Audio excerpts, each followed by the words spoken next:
Okay, so hello guys. For this discussion video, we are going to have the sample problems applying the concepts we were able to discuss about operational amplifiers. So let's start with the problem number one. So calculate the CMRR in dB for the circuit measurement of your um, specific nga op amp given the following. You have VD is equal to 1 millivolt, VO is equal to 120 millivolt, VC is 1 millivolt, VO is your 20 microvolts. So, take note that we have duwa ka possible nga outputs depending kung ang imo nga voltage is either differential or common mode. So, take note of the formula para sa aton nga CMRR which is equal to kaya ang ating nga CMRR nga formula is equal to your AD all over AC. Since we will be calculating in dB, therefore, multiply lang kita 20 log sa ating nga answer. But the problem now is to find first ang ating nga gain, differential kag common mode.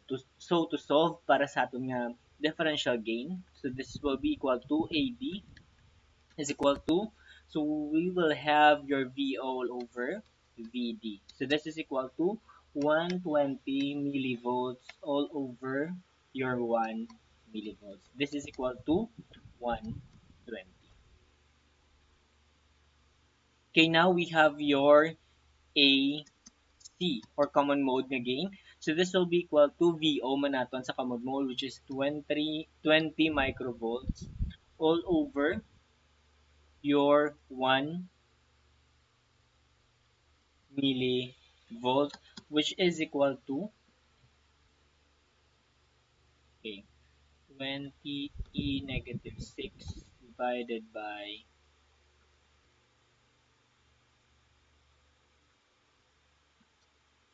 divided by, so this is equal to 2.02. Okay, so to solve sa ating CMRR and dB, we will have 20 log of your 20 kaya nga ating ginadeal diri is voltage. So we will have 20 log of your AD all over AC, or we will have 120 all over 0.02. So this is equal to 820 log of 120 all over zero point 0.02. So this is equal to 75.56 dB. Okay, this is just a simple formula-based nga problem. Okay, next natin nga problem is what is the output voltage on the given nga op-amp circuit. So, we will have this one. So, kaya nga rin. So, connected na siya. Oh. So,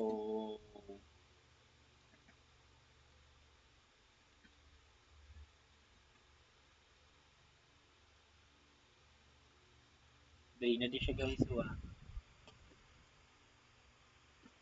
basta connected na siya. So, nag-move lang siya because of the sa aton nga drawing. Basta connected na siya. Okay, we have this is connected. So, pamangkot sa aton ano nga atong output voltage. So, this is just a simple nga circuit. So, kabalo kita, we have an inverting dere. So, that means we will have ang pamangkot lang man is output voltage. So, that is equal to your VO is equal to gain naton ka inverting. So, that is negative RF all over RI multiplied by your Vin which is, or your I mean. So this is equal to negative 250 all over 250k all over 20k multiplied by your Vin which is 1.5. Okay, so this will be equal to 250 E3 all over 20 times 1.5. So this will be equal to 18.75 or negative 18.75 volts. So this is aton nga output voltage. So this quite simple lang ang aton nga mga problems regarding sa op amps. Okay, next natin nga problem we have to find the range. Pamangkot dari what is the range of voltage gain sa aton nga circuit if we are provided sa aton nga circuit nga amo sini. So take note we have here in the fix sa aton nga resistor, so probably makakonsider kita sa ginatawag nga range. Kay halin sa this one is a symbol para sa aton nga potentiometer. So kung maghambal kita potentiometer, both silingon adjustable ang aton nga resistance. Ang pinaka-maximum niya is 10 kilo ohm, ang pinaka-minimum is 0 kilo ohm. So amo na aton nga i-solve nga mga values. Okay? So for your para sa una naton nga possible voltage output, consider naton ang nga close ang aton nga potentiometer or miara lang kita sang 0 nga kilo ohm dere. So we will have, since ara siya sa negative, this one is positive. So silingon we will have your output voltage nga negative. So this will be RF all over RI lang man. So idiretso na lang we have 500 K all over. So kung 0 ni ang aton nga resistance, so be 10K lang multiplied by your voltage input. So voltage input. Okay, so since wala given sa ating circuit, so indicate na lang VI lang siya. So this will be equal to 500 over 10K.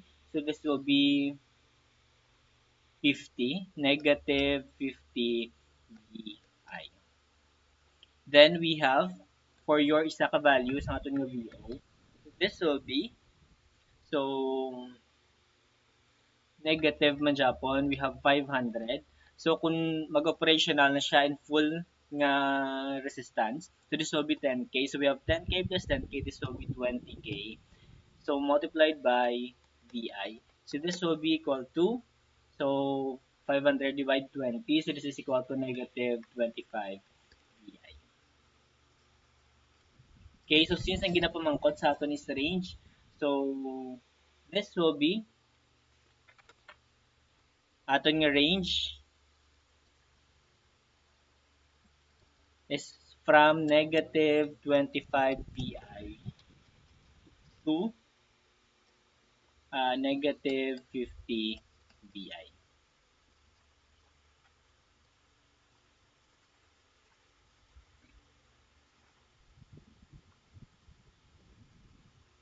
Okay, so that's it man lang kung ang ginapamangkot sa aton is range. So medyo hapos lang ang aton nga mga problems nga gina-encounter diri subong. So we have another problem here. So we have what if pa-solve sa aton ang value sa aton nga voltage output sa sini nga circuit if ang aton nga voltage input is given as your negative 0.3 volts. Negative 0.3 volts. So, okay. So, take note kung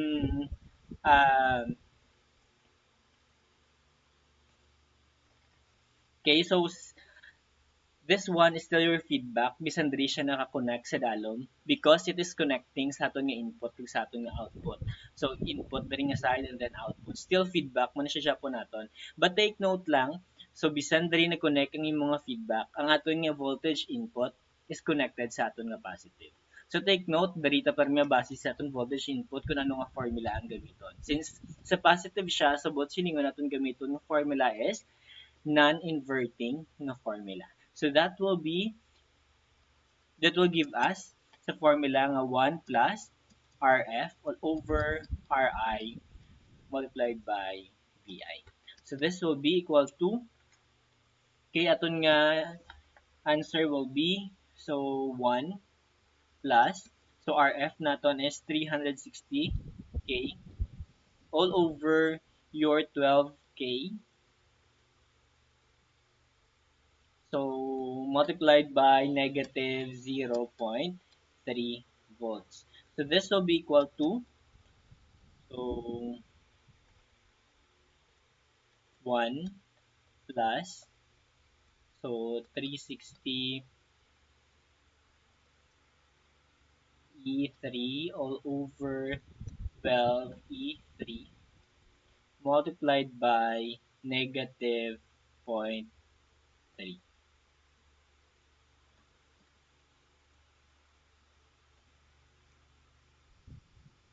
So this gives us the answer nga negative 9.3 volts. This now will be ato nga final answer. Okay, another nga problem here is kung tanawon naton, makita na naton kung ano siya nga type of amps nga circuit. This is a summing of amps or aton nga amplifier is in the summing nga configuration. So, calculate the output voltage. So, given, for example, ang RF naton is equal to 330 kilo ohm. Okay, so kabalo kita kung paano ni siya i-solve. So this will be your voltage output is equal to individual sini nga this is negative, this is positive. Individual nila nga inverting nga value. So this will be equal to pagwata na lang negative. So pwede na lang ipagwa ang negative. So we have RF or we have 330k all over 33k multiplied by your VI or V1 which is zero point 0.2 volts plus. So we will have 330k all over your 22k multiplied by k, so negative 0.5 volts plus. So your RF ng Japon which is 330k divided by 12k multiplied by 0.8 volts. Okay, so this will be equal to, so this is 330 all over 33 multiplied by zero point 0.2.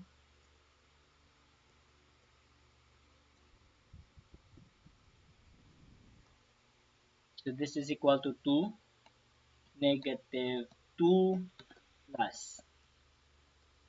Okay, so we have 330 divided by 22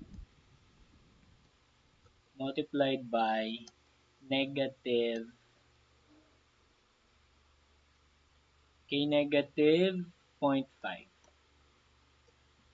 So this is equal to 7.5 negative 7.5 plus. So we have 360 divided by 330 divided by 12 multiplied by zero point 0.8.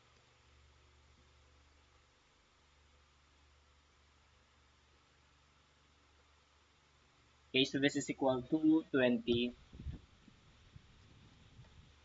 So this will be equal to, so negative, so 2 plus 2 minus 7.5 plus 22. Okay, so this is equal to negative 16.5. Negative 16.5 volts. This now will be aton nga answer sa given nga circuit.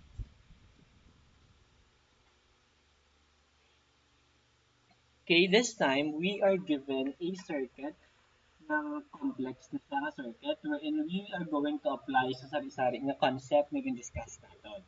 So, we have here another nga op-amp which is a special case ang aton nga gin-consider nga circuit. Negative, positive, negative, positive, negative, positive. Okay, so this one, voltage follower or buffer lang. So, kano di mo nga input, amo man na imo nga output. Next, this one, we have masulod na rin ang imo nga voltage. So, this is an inverting one. Same also with this one, this is still an inverting man nga amplifier or imo nga apa. So we have, okay, para sa aton unity follower or sa aton nga voltage follower lang or your buffer. So aton VO is equal to VI lang, which is equal to 0.2 volts lang siya po. Okay, para sa next naton. So, okay, so unahon ta suma ang aton nga V2.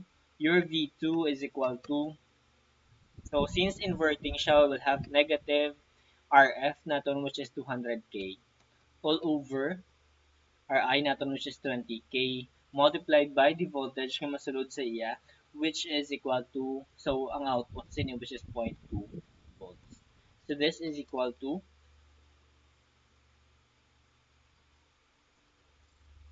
okay, so we have 200 all over 20 times 0.2. So this is equal to 2 volts pero may negative. So we have negative 2 volts. Next for your V3. So this is equal to,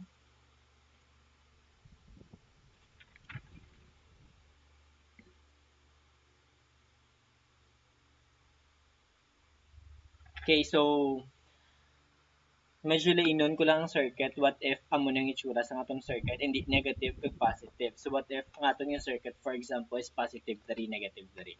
So this time medyo gin-invert na lang so para maka-apply nato ng concept of a non-inverting. So what if amo niya yung circuit still the same, we will have a non-inverting formula. Pero kung amo to kagina, so inverting siya. So liwaton ta lang kay para makita ninyo nga posible man nga mo niya nga aton nga circuit. So positive kag negative medyo baylohanay dira. So we have 1 plus, so RF naton dari we have 200 man Japon. K all over your 10 kilo ohm multiplied by sa aton nga voltage still the same 0.2 man lang Japon volts. So V3 naton is equal to, so 1 plus 200 all over 10 multiplied by zero point 0.2. So this is equal to 4.2 volts. So that's it para sa aton nga this will be aton nga final answer. So just consider lang na despite ka-complex ang aton nga problem diri, still the same lang siya po ng mga formula nga ginagamit naton. So this is how simple the concept of operational amplifier is. So this is one topic na lang kinanglan nato i-discuss before sang introduction to integrated circuits which will be the last topic naton. But I will try nga pwede nato ni introduce ang power supplies kay para may knowledge kamo about sa mga concept of power supplies. Probably if hindi man naton mahingabutan for the finals, I will be sending a video na lang para sa inyo nga reference. So this is it for now for an example para sa aton nga discussion of the operational amplifier. So thank you. Stay safe. God bless.